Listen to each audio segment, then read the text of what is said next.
Welcome to DNS news channel. వచ్చే వారం municipal schedule ఫిబ్రవరి మొదటి వారంలోనే పోలింగ్.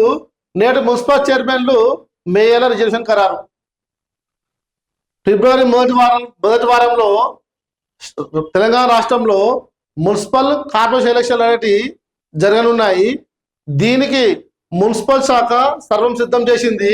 ఇగో జిల్లా స్థాయిలోను వార్డు డివిజన్ల రిజర్వేషన్ సైతం 19న ఎన్నికల సంఘానికి రిజర్వేషన్ల జాబితా, ఆ తర్వాత ఎలక్షన్ షెడ్యూల్ ప్రకటించే ఛాన్స్. 19 తారీఖు రోజు మున్సిపల్ శాఖ ఎన్నికల సంఘానికి రిజర్వేషన్ల జాబితా అనేది ఇస్తారట.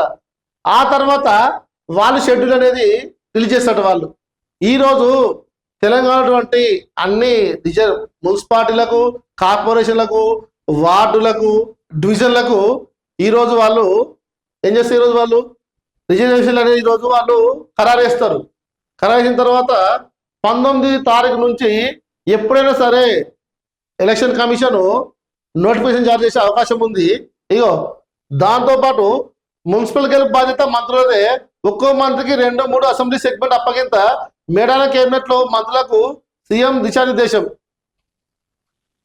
తెలంగాణ రాష్ట్రంలో ఫిబ్రవరి మొదటి వారంలో జరిగినటువంటి ఏదో మున్సిపల్ కార్పొరేషన్ ఎలక్షన్స్ ఉన్నాయో వీటిని తెలంగాణ రాష్ట్ర ప్రభుత్వము చాలా ప్రతిష్టాత్మకంగా తీసుకుంటుంది. దీనితో ముఖ్యమంత్రి రేవంత్ రెడ్డి ప్రతి మంత్రికి 2-3 మున్సిపల్ ఏదైతే ఉన్నాయో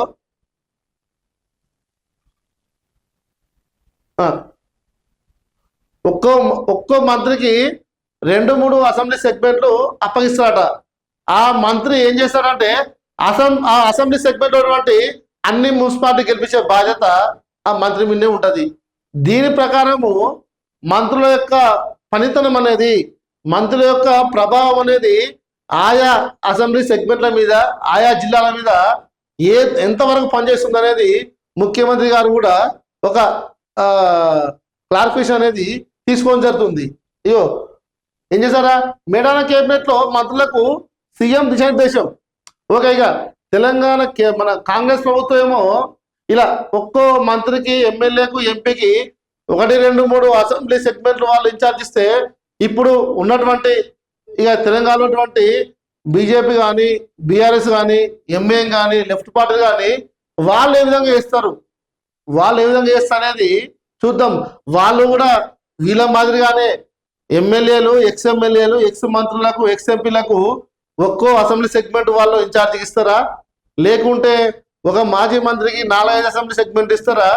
ఈ మున్సిపల్ ఎలక్షన్ లో రాజకీయంగా ఏ పార్టీ ఎలాంటి పాలు కలుపుతుందో చూద్దాం మనము. దాంతోపాటు స్థానిక ఎలక్షన్ లో కానీ, మొన్న జరిగినటువంటి బై ఎలక్షన్ లో కానీ, ఏదో కంటోన్మెంట్ కానీ, జూబ్లీస్ కానీ, ఆ ఎలక్షన్ లో మాదిరిగా ఈ ఎలక్షన్ లో కూడా కాంగ్రెస్ పార్టీ తన ప్రభావం చూపుతుందా? లేకుంటే కాంగ్రెస్ పార్టీ మన చూద్దాం బీఆర్ఎస్ పార్టీకి గట్టి పోటీ ఇవ్వగలదా, గట్టి పోటీ ఇస్తుందా, లేకుంటే కాంగ్రెస్ పార్టీ పై చేయి ఉంటుందా అనేది మనం ఈ ఎలక్షన్ తర్వాత చూద్దాం మనం.